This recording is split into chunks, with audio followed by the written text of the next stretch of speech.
class 10th, lecture number 13, chapter number 10, acid, bases and salts, page number 42 to 45, topic types of salts. आज हम पढ़ेंगे salts की types क्या होती हैं. स्टार्ट करते हैं. There are basically the 6 types of salts. The following are the main classes of salts. Number 1, normal salt. Number 2, acidic salt. Number 3, basic salt. Number 4, double salt. Number 5, mixed salt. Number 6, complex salt. One by one सबको discuss करते हैं. Number 1 is normal salt, और इसको हम दूसरे word में कहते हैं न्यूट्रल साल्ट. नॉर्मल साल्ट और neutral salt. A salt formed by the total replacement of ionizable hydrogen ion of an acid by a positive metal ion or ammonium ions is called normal or neutral salt. तो हमने पढ़ा था कि acid और base जब आपस में react करते तो इस प्रोसेस को हम नाम देते थे न्यूट्रलाइजेशन रिएक्शन का. तो यहाँ पे हम अगर बात करें तो एसिड्स के जितने भी हाइड्रोजन आयन हैं वो सारे के सारे अगर रिप्लेस हो जाते हैं और उसकी जगह आके कोई पॉजिटिव मेटल आयन लग जाते हैं या अमोनियम आयन लग जाते हैं, तो जो नया साल्ट बनता है उसको हम नाम देते हैं नॉर्मल साल्ट का या न्यूट्रल साल्ट का. दोबारा सुने. A salt which is formed by total replacement of ionisable hydrogen ion. तो आयनाइजेबल हाइड्रोजन आयन एसिड के जितने भी हाइड्रोजन आयन होते हैं वो सारे के सारे अगर रिप्लेस कर जाएँ और उनकी जगह आके मेटल आयन जुड़ जाएँ या अमोनियम आयन जुड़ जाएँ तो उसको हम नाम देते हैं. इस तरह जो नया हमारा साल्ट बनता है उसको हम नॉर्मल साल्ट या न्यूट्रल साल्ट का नाम देते हैं.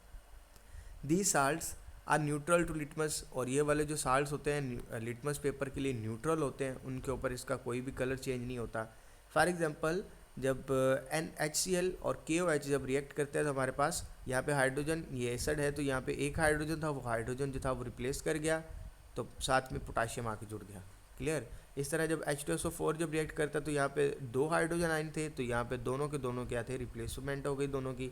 अगर यहाँ पे बात करते हैं फॉस्फेरिक एसिड में तो यहाँ पे देखें तो जितने भी हाइड्रोजन फास्फेट के साथ 3 हाइड्रोजन थे तो तीनों के रिप्लेसमेंट हो गई, तो ये भी जो है न्यूट्रल साल्ट बन गया या नॉर्मल साल्ट बन गया. अगर यहाँ पे HNO3 की बात करते हैं तो यहाँ पे देखें, यहाँ पे भी एक हाइड्रोजन था, हाइड्रोजन जो था वो रिप्लेस हो गया किसकी वजह से, अमोनियम आयन की वजह से. तो ये 3 जो एग्जांपल्स हैं वो है जब पॉजिटिव आयन मेटल आयन जो थे वो रिप्लेसमेंट होती है और एक जब आके क्या जुड़ जाता है उसकी जगह अमोनियम आयन जुड़ जाता है. नेक्स्ट हम स्टार्ट करते हैं. Number 2, acidic salt. These salts are formed by partial replacement of replaceable hydrogen ions of N acid. तो एसिडिक साल्ट होता है जिसके अंदर पार्शियल रिप्लेसमेंट होती है, पूरे के पूरे जो हाइड्रोजन आयन है वो रिप्लेस नहीं होते. कुछ हाइड्रोजन आयन जो है वो रिप्लेस हो जाते हैं, बाकी जो है वो उसके साथ ही जुड़े रहते हैं बाय पॉजिटिव आयन, और उसकी जगह आके कोई ना कोई पॉजिटिव आयन मेटल आयन जो था वो उनके साथ आके रिप्लेसमेंट कर लेते हैं. फॉर एग्जांपल जब H2SO4 रिएक्ट करता है KOH के साथ तो यहाँ से देखें दोनों हाइड्रोजन आयन नहीं गए बल्कि एक हाइड्रोजन आयन रिप्लेस कर गया और एक उसके साथ ही जो है वो अभी तक जुड़ा हुआ है.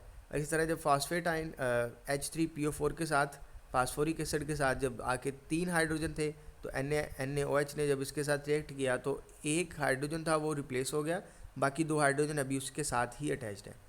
तो अगर बात करते हैं तो इनके अंदर जो थी वो पार्शियल रिप्लेसमेंट हुई हाइड्रोजन आइंस की. जितने टोटल आइन थे उसमें से कुछ हाइड्रोजन आइन जो थे वो रिप्लेस हो गए, बाकी जो थे वो रिप्लेस नहीं हुए. The salt turn the blue litmus to red. तो ये वाले जो साल्ट्स होते हैं ये ब्लू लिटमस को रेड में चेंज कर देते हैं.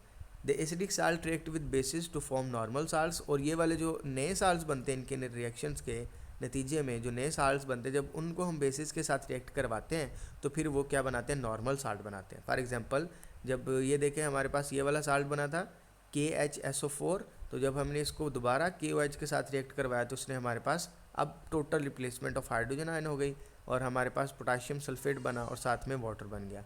इसी तरह जब यहाँ पे देखें सोडियम फॉस्फेट, जब ये वाला जो था NaH2PO4 जब ये वाला रिप्लेसमेंट हुआ तो यहाँ पे जब हमने इसको दोबारा बेस के साथ रिएक्ट करवाया तो इसने भी क्या बना दिया, हमारे पास नॉर्मल साल्ट जो था वो क्रिएट कर दिया.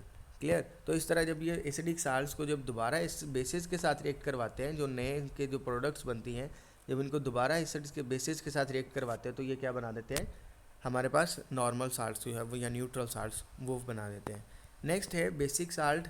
The basic salts are formed by incomplete neutralisation of polyhydroxy base bye N acid तो जब हमारे पास वही बात इनकम्प्लीट न्यूट्रलाइजेशन का मतलब है कि जब हमारे पास बेसिस होती हैं उनके साथ हाइड्रोक्सल आइंस अटैच होते हैं, तो इनके साथ जितने भी हाइड्रोक्सल आइंस अटैच होंगे वो कम्प्लीटली वो न्यूट्रलाइज नहीं होंगे, कम्प्लीटली वो ट्रांसफ़र नहीं होंगे, रिप्लेसमेंट नहीं होगी, बल्कि कुछ जो है वो हाइड्रोक्सल आइन के साथ ही अटैच रहेंगे। क्लियर? जब उनको एसिड के साथ रिएक्ट करवाएंगे तो जो उनके जो हाइड्रोक्सल आइन होंगे वो कम्प्लीटली जो जो नया साल्ट बनेगा वो रिप्लेस नहीं करेगा।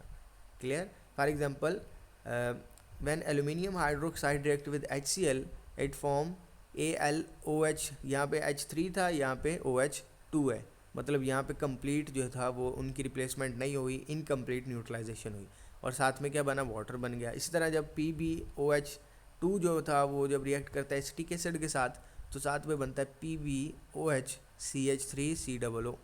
तो यहाँ पे भी आप देखें तो यहाँ पे 2 हाइड्रोक्सल आइन थे, तो दोनों जो थे वो कम्प्लीट रिप्लेसेबल नहीं हुए, बल्कि क्या हुआ, एक जो था उसके साथ इसी तरह अटैच। इसी तरह जब एग्जाम्पल नंबर 3 के अंदर भी बिल्कुल इसी तरह हुआ। तो the salts further react with acids to form normal salts, और ये वाले जो साल्ट्स होते हैं जो इनके नए साल्ट्स बनते हैं जिसके अंदर इनकम्प्लीट रिप्लेसमेंट होती है, तो जब उनको फर्दर रिएक्ट करवाते हैं हम एसिड्स के साथ तो फिर क्या बना देते हैं, ये नॉर्मल साल्ट या न्यूट्रल साल्ट दोबारा से हम उनको क्या कर सकते हैं, गेन कर सकते हैं। फॉर एग्जांपल ये देखें, हमारे पास ये वाला साल्ट था एल्यूमिनियम OH2Cl, तो जब इसको हमने दोबारा HCl के साथ रिएक्ट करवाया तो अभी भी इसके साथ एक हाइड्रोक्सल था, तो दोबारा फिर इसको फिर HCl के साथ रिएक्ट करवाया तो फिर इसने जाके हमारे पास एक नॉर्मल साल्ट एल्युमिनियम क्लोराइड बनाया। इस तरह जब Pb की बात करते हैं तो वो भी इसी तरह रिएक्ट करेगा, और जब तक इसमें से हाइड्रोजन आयन कंप्लीट नहीं निकल जाएंगे तो ये क्या करते जाएंगे, मज़ीद उनको सी एसिड के साथ रिएक्ट करवाते जाएंगे, और क्या हमारे पास बनेंगे, नॉर्मल साल्ट्स। क्लियर? तो बेसिक साल्ट्स वो वाले होते हैं जिनके अंदर इनकम्प्लीट जो रिप्लेसमेंट है हाइड्रोक्सल आइंस की वो जो है टेक प्लेस होती है।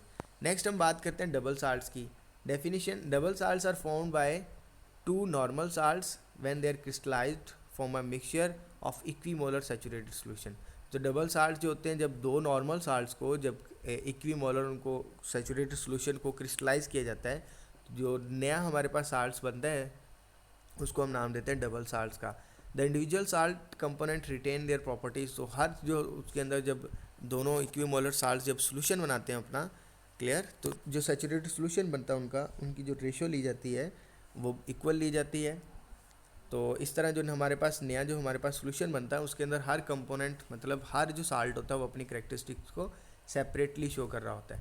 फॉर एग्जांपल हम मोहर साल्ट्स की बात करते हैं तो मोहर साल्ट, पोटाशियम और इस तरह हमारे पास फेरिक एलम, ये सारी की सारी डबल साल्ट्स की एग्जांपल है। दोबारा सुने, डबल साल्ट्स क्या होते हैं, जब 2 साल्ट्स नॉर्मल साल्ट्स को इक्वीमोलर एक दूसरे के साथ सैचुरेटेड बनाते हैं, सैचुरेटेड सोल्यूशन बनाते हैं, तो उसके अंदर क्या होता है, ये क्रिस्टलाइज्ड फॉर्म में दोबारा से क्या करते हैं, क्रिस्टलाइज फॉर्म में आ जाते हैं, और इस तरह जो हमारे पास साल्ट बनता है उसको हम डबल साल्ट का नाम देते हैं।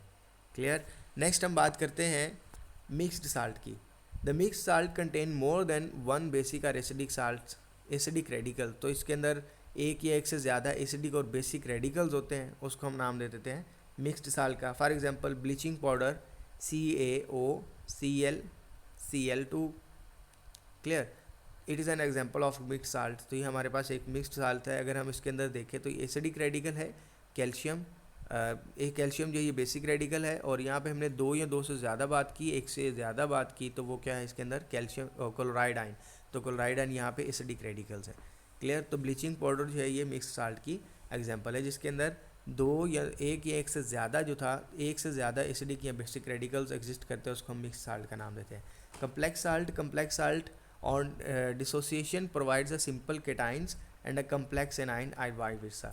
तो हमारे पास कम्प्लेक्स साल्ट क्या होते हैं, वो वाले साल्ट जब उनको वाटर के अंदर डिजोल्व करते हैं तो या तो वो सिंपल केटाइन बनाते हैं और एक कम्प्लेक्स एनाइन बनाते हैं, या एक सिंपल एनाइन बनाते हैं और एक कम्प्लेक्स केटाइन बनाते हैं। यानी कि उनके अंदर जो पॉजिटिव आयन या नेगेटिव आयन होता है उनमें से जो एक चीज़ होती है वो बहुत ही कम्प्लेक्स होती है, उसका फार्मूला जो था वो बहुत ही लेंथी होता है।